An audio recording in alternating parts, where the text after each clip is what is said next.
Chapter 25. Mrs. Snagsby sees it all. There is disquietude in Cook's Court, Cursitor Street. Black suspicion hides in that peaceful region. The mass of Cook's courtiers are in their usual state of mind, no better and no worse.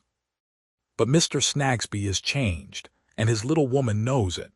For Tom all-alones and Lincolns in fields persist in harnessing themselves, a pair of ungovernable coursers, to the chariot of Mr. Snagsby's imagination, and Mr. Bucket drives, and the passengers are Joe and Mr. Tulkinghorn, and the complete equipage whirls through the law stationary business at wild speed all round the clock. Even in the little front kitchen where the family meals are taken, it rattles away at a smoking pace from the dinner table. When Mr. Snagsby pauses in carving the first slice of the leg of mutton, baked with potatoes, and stares at the kitchen wall, Mr. Snagsby cannot make out what it is that he has had to do with. Something is wrong somewhere, but what something? What may come of it, to whom, when, and from which unthought of and unheard of quarter is the puzzle of his life. His remote impressions of the robes and coronets, the stars and garters that sparkle through the surface dust of Mr. Tulkinghorn's chambers, his veneration for the mysteries presided over by that best and closest of his customers, whom all the Inns of Court, all Chancery Lane, and all the legal neighborhood agree to hold in awe. His remembrance of Detective Mr. Bucket with his forefinger and his confidential manner, impossible to be evaded or declined, persuade him that he is a party to some dangerous secret without knowing what it is. And it is the fearful peculiarity of this condition that, at any hour of his daily life, at any opening of the shop door, at any pull of the bell, at any entrance of a messenger, or any delivery of a letter, the secret may take air and fire, explode and blow up. Mr. Bucket only knows whom, for which reason, whenever a man unknown comes into the shop, as many men unknown do, and says, "Is Mr. Snagsby in?" or words to that innocent effect, Mr. Snagsby's heart knocks hard at his guilty breast. He undergoes so much from such inquiries that, when they are made by boys, he revenges himself by flipping at their ears over the counter, and asking the young dogs what they mean by it, and why they can't speak out at once. More impracticable men and boys persist in walking into Mr. Snagsby's sleep, and terrifying him with unaccountable questions, so that often when the cock at the little dairy in Cursitor Street breaks out in his usual absurd way about the morning, Mr. Snagsby finds himself in a crisis of nightmare, with his little woman shaking him and saying, "What's the matter with the man?" The little woman herself is not the least item in his difficulty. To know that he is always keeping a secret from her, that he has under all circumstances to conceal and hold fast a tender double tooth, which her sharpness is ever ready to twist out of his head, gives Mr. Snagsby, in her dentistical presence, much of the air of a dog who has a reservation from his master and will look anywhere rather than meet his eye. These various signs and tokens, marked by the little woman, are not lost upon her. They impel her to say, "Snagsby has something on his mind," and thus suspicion gets into Cook's Court, Cursitor Street. From suspicion to jealousy, Mrs. Snagsby finds the road as natural and short as from Cook's Court to Chancery Lane. And thus jealousy gets into Cook's Court, Cursitor Street. Once there, and it was always lurking thereabout, it is very active and nimble in Mrs. Snagsby's breast, prompting her to nocturnal examinations of Mr. Snagsby's pockets, to secret perusals of Mr. Snagsby's letters, to private researches in the day book and ledger, till cash-box and iron safe, to watchings at windows, listenings behind doors, and a general putting of this and that together by the wrong end. Mrs. Snagsby is so perpetually on the alert that the house becomes ghostly with creaking boards and rustling garments. The prentices think somebody may have been murdered there in bygone times. Guster holds certain loose atoms of an idea picked up at Tooting, where they were found floating among the orphans, that there is buried money underneath the cellar, guarded by an old man with a white beard, who cannot get out for 7,000 years because he said the Lord's Prayer backwards. Who was Nimrod? Mrs. Snagsby repeatedly inquires of herself. Who was that lady, that creature, and who is that boy? Now, Nimrod being as dead as the mighty hunter whose name Mrs. Snagsby has appropriated, and the lady being unproducible, she directs her mental eye, for the present, with redoubled vigilance to the boy. And who, quoth Mrs. Snagsby for the 1,001st time, is that boy? Who is that? And there Mrs. Snagsby is seized with an inspiration. He has no respect for Mr. Chadband. No, to be sure, and he wouldn't have, of course. Naturally he wouldn't, under those contagious circumstances. He was invited and appointed by Mr. Chadband. Why, Mrs. Snagsby heard it herself with her own ears.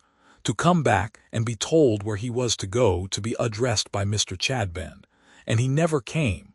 Why did he never come? Because he was told not to come. Who told him not to come? Who? Ha ha, Mrs. Snagsby sees it all. But happily, and Mrs. Snagsby tightly shakes her head and tightly smiles, that boy was met by Mr. Chadband yesterday in the streets. And that boy, as affording a subject which Mr. Chadband desires to improve for the spiritual delight of a select congregation, was seized by Mr. Chadband and threatened with being delivered over to the police unless he showed the reverend gentleman where he lived, and unless he entered into, and fulfilled, an undertaking to appear in Cook's Court tomorrow night. To-morrow night, Mrs. Snagsby repeats for mere emphasis with another tight smile and another tight shake of her head. And tomorrow night that boy will be here. And tomorrow night Mrs. Snagsby will have her eye upon him and upon someone else. And oh, you may walk a long while in your secret ways, says Mrs. Snagsby with haughtiness and scorn, but you can't blind me. Mrs. Snagsby sounds no timbrel in anybody's ears, but holds her purpose quietly and keeps her counsel. Tomorrow comes, the savory preparations for the oil trade come, the evening comes. Comes Mr. Snagsby in his black coat, come the Chadbands, come when the gorging vessel is replete, the prentices and guster to be edified. Comes at last with his slouching head, and his shuffle backward, and his shuffle forward, and his shuffle to the right, and his shuffle to the left, and his bit of fur cap in his muddy hand, which he picks as if it were some mangy bird he had caught and was plucking before eating raw Joe, the very, very tough subject Mr. Chadband is to improve. Mrs. Snagsby screws a watchful glance on Joe as he is brought into the little drawing-room by Guster. He looks at Mr. Snagsby the moment he comes in. Aha! Why does he look at Mr. Snagsby? Mr. Snagsby looks at him. Why should he do that but that Mrs. Snagsby sees it all? Why else should that look pass between them?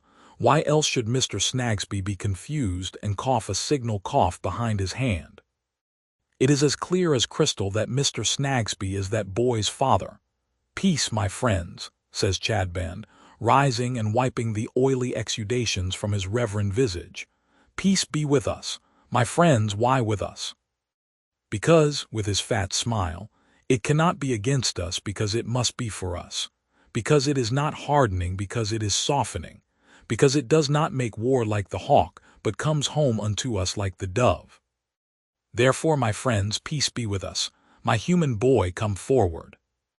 Stretching forth his flabby paw, Mr. Chadband lays the same on Joe's arm and considers where to station him. Joe, very doubtful of his reverend friend's intentions and not at all clear but that something practical and painful is going to be done to him, mutters, "You let me alone. I never said nothing to you. You let me alone." "No, my young friend," says Chadband smoothly, "I will not let you alone. And why? Because I am a harvest laborer, because I am a toiler and a moiler, because you are delivered over unto me and are become as a precious instrument in my hands. My friends, may I so employ this instrument as to use it to your advantage, to your profit, to your gain, to your welfare, to your enrichment. My young friend, sit upon this stool." Joe, apparently possessed by an impression that the reverend gentleman wants to cut his hair, shields his head with both arms, and is got into the required position with great difficulty, and every possible manifestation of reluctance. When he is at last adjusted like a lay figure, Mr. Chadband, retiring behind the table, holds up his bear's paw and says, "My friends." This is the signal for a general settlement of the audience. The prentices giggle internally and nudge each other. Guster falls into a staring and vacant state, compounded of a stunned admiration of Mr. Chadband and pity for the friendless outcast whose condition touches her nearly. Mrs.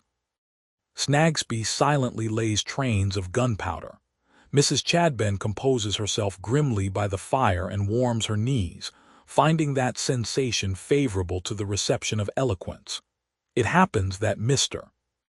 Chadband has a pulpit habit of fixing some member of his congregation with his eye and fatly arguing his points with that particular person, who is understood to be expected to be moved to an occasional grunt, groan, gasp, or other audible expression of inward working, which expression of inward working, being echoed by some elderly lady in the next pew, and so communicated like a game of forfeits through a circle of the more fermentable sinners present, serves the purpose of parliamentary cheering, and gets Mr. Chadband's steam up. From mere force of habit, Mr. Chadband, in saying "my friends," has rested his eye on Mr. Snagsby, and proceeds to make that ill-starred stationer, already sufficiently confused, the immediate recipient of his discourse. "We have here among us, my friends," says Chadband, "a Gentile and a heathen, a dweller in the tents of Tom all Alones and a mover-on upon the surface of the earth. We have here among us, my friends, and Mr. Chadband, untwisting the point with his dirty thumbnail, bestows an oily smile on Mr. Snagsby, signifying that he will throw him an argumentative back-fall presently if he be not already down. A brother and a boy, devoid of parents, devoid of relations, devoid of flocks and herds, devoid of gold and silver and of precious stones. Now, my friends, why do I say he is devoid of these possessions? Why is he?" Mr. Chadband states the question, as if he were propounding an entirely new riddle of much ingenuity and merit to Mr. Snagsby, and entreating him not to give it up. Mr. Snagsby, greatly perplexed by the mysterious look he received just now from his little woman, at about the period when Mr. Chadband mentioned the word parents, is tempted into modestly remarking, "I don't know, I'm sure, sir," on which interruption Mrs. Chadband glares and Mrs. Snagsby says, "For shame." "I hear a voice," says Chadband. "Is it a still small voice, my friends? I fear not, though I fain would hope so." "Ah, H," from Mrs. Snagsby, which says, "I don't know." "Then I will tell you why. I say this brother present here among us is devoid of parents, devoid of relations, devoid of flocks and herds, devoid of gold, of silver, and of precious stones, because he is devoid of the light that shines in upon some of us." "What is that light? What is it? I ask you, what is that light?" Mr. Chadband draws back his head and pauses, but Mr. Snagsby is not to be lured on to his destruction again. Mr. Chadband, leaning forward over the table, pierces what he has got to follow directly into Mr. Snagsby with the thumbnail already mentioned. "It is," says Chadband, "the ray of rays, the sun of suns, the moon of moons, the star of stars. It is the light of Taruth." Mr. Chadband draws himself up again and looks triumphantly at Mr. Snagsby, as if he would be glad to know how he feels after that. "Of Taruth," says Mr. Chadband, hitting him again. "Say not to me that it is not the lamp of lamps. I say to you it is. I say to you, 1,000,000 of times over, it is. It is. I say to you that I will proclaim it to you, whether you like it or not. Nay, that the less you like it, the more I will proclaim it to you. With a speaking trumpet, I say to you that if you rear yourself against it, you shall fall, you shall be bruised, you shall be battered, you shall be flawed, you shall be smashed." The present effect of this flight of oratory, much admired for its general power by Mr. Chadband's followers, being not only to make Mr. Chadbend unpleasantly warm, but to represent the innocent Mr. Snagsby in the light of a determined enemy to virtue, with a forehead of brass and a heart of adamant. That unfortunate tradesman becomes yet more disconcerted, and is in a very advanced state of low spirits and false position when Mr. Chadbend accidentally finishes him. "My friends," he resumes after dabbing his fat head for some time, and it smokes to such an extent that he seems to light his pocket handkerchief at it, which smokes, too, after every dab. "To pursue the subject we are endeavoring with our lowly gifts to improve, let us in a spirit of love inquire what is that teruth to which I have alluded. For my young friends," suddenly addressing the prentices and Guster to their consternation, "if I am told by the doctor that calomel or castor oil is good for me, I may naturally ask what is calomel and what is castor oil. I may wish to be informed of that before I dose myself with either or with both. Now, my young friends, what is this teruth then? Firstly, in a spirit of love, what is the common sort of teruth, the working clothes, the everyday wear, my young friends? Is it deception? From Mrs. Snagsby. Is it suppression? A shiver in the negative from Mrs. Snagsby. Is it reservation? A shake of the head from Mrs. Snagsby, very long and very tight. No, my friends, it is neither of these. Neither of these names belongs to it. When this young heathen now among us, who is now, my friends, asleep, the seal of indifference and perdition being set upon his eyelids. But do not wake him, for it is right that I should have to wrestle, and to combat, and to struggle, and to conquer for his sake. When this young hardened heathen told us a story of a cock, and of a bull, and of a lady, and of a sovereign, was that the teruth? No, or if it was partly, was it wholly and entirely? No, my friends, no. If Mr. Snagsby could withstand his little woman's look as it enters at his eyes, the windows of his soul, and searches the whole tenement, he were other than the man he is. He cowers and droops. Or, my juvenile friends, says Chadbend, descending to the level of their comprehension with a very obtrusive demonstration in his greasily meek smile of coming a long way downstairs for the purpose. If the master of this house was to go forth into the city and there see an eel, and was to come back, and was to call unto him the mistress of this house, and was to say, "Sarah, rejoice with me, for I have seen an elephant," would that be teruth? Mrs. Snagsby in tears. Or put it, my juvenile friends, that he saw an elephant, and returning said, "Lo, the city is barren, I have seen but an eel," would that be teruth? Mrs. Snagsby sobbing loudly. Or put it, my juvenile friends, said Chadbend, stimulated by the sound, that the unnatural parents of this slumbering heathen, for parents he had, my juvenile friends, beyond a doubt, after casting him forth to the wolves and the vultures, and the wild dogs and the young gazelles and the serpents, went back to their dwellings and had their pipes, and their pots, and their flutings and their dancings, and their malt liquors, and their butcher's meat and poultry, would that be teruth? Mrs.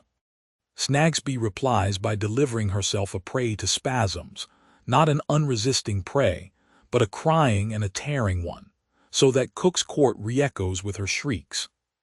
Finally, becoming cataleptic, she has to be carried up the narrow staircase like a grand piano. After unspeakable suffering, productive of the utmost consternation, she is pronounced, by expresses from the bedroom, free from pain, though much exhausted, in which state of affairs Mr. Snagsby, trampled and crushed in the pianoforte removal, and extremely timid and feeble, ventures to come out from behind the door in the drawing-room.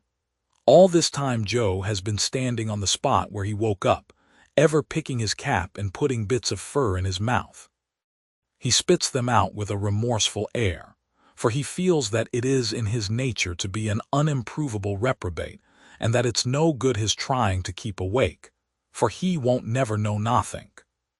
Though it may be, Joe, that there is a history so interesting and affecting even to minds as near the brutes as thine, recording deeds done on this earth for common men, that if the Chadbands, removing their own persons from the light, would but show it thee in simple reverence, would but leave it unimproved, would but regard it as being eloquent enough without their modest aid, it might hold thee awake, and thou might learn from it yet. Joe never heard of any such book. Its compilers and the Reverend Chadband are all one to him, except that he knows the Reverend Chadband, and would rather run away from him for an hour than hear him talk for 5 minutes. It ain't no good my waiting here no longer, thinks Joe. Mr. Snagsby ain't a-going to say nothing to me tonight. And downstairs he shuffles. But downstairs is the charitable Guster, holding by the handrail of the kitchen stairs and warding off a fit, as yet doubtfully, the same having been induced by Mrs. Snagsby screaming. She has her own supper of bread and cheese to hand to Joe, with whom she ventures to interchange a word or so for the first time. "Here's something to eat, poor boy," says Guster. "Thank'ee, mum," says Joe. "Are you hungry?" "Jist," says Joe. "What's gone of your father and your mother, eh?" Joe stops in the middle of a bite and looks petrified. For this orphan charge of the Christian saint whose shrine was at Tooting has patted him on the shoulder, and it is the first time in his life that any decent hand has been so laid upon him. "I never knowed nothink about 'em," says Joe. "No more did I of mine," cries Guster. "She is repressing symptoms favorable to the fit when she seems to take alarm at something and vanishes down the stairs." "Joe," whispers the law stationer softly as the boy lingers on the step, "here I am, Mr. Snagsby." "I didn't know you were gone. There's another half-crown, Joe. It was quite right of you to say nothing about the lady the other night when we were out together. It would breed trouble. You can't be too quiet, Joe." "I am fly, master." And so, good night. A ghostly shade, frilled and night-capped, follows the law stationer to the room he came from and glides higher up. And henceforth he begins, go where he will, to be attended by another shadow than his own, hardly less constant than his own, hardly less quiet than his own. And into whatsoever atmosphere of secrecy his own shadow may pass, let all concerned in the secrecy beware. For the watchful Mrs. Snagsby is there too, bone of his bone, flesh of his flesh, shadow of his shadow.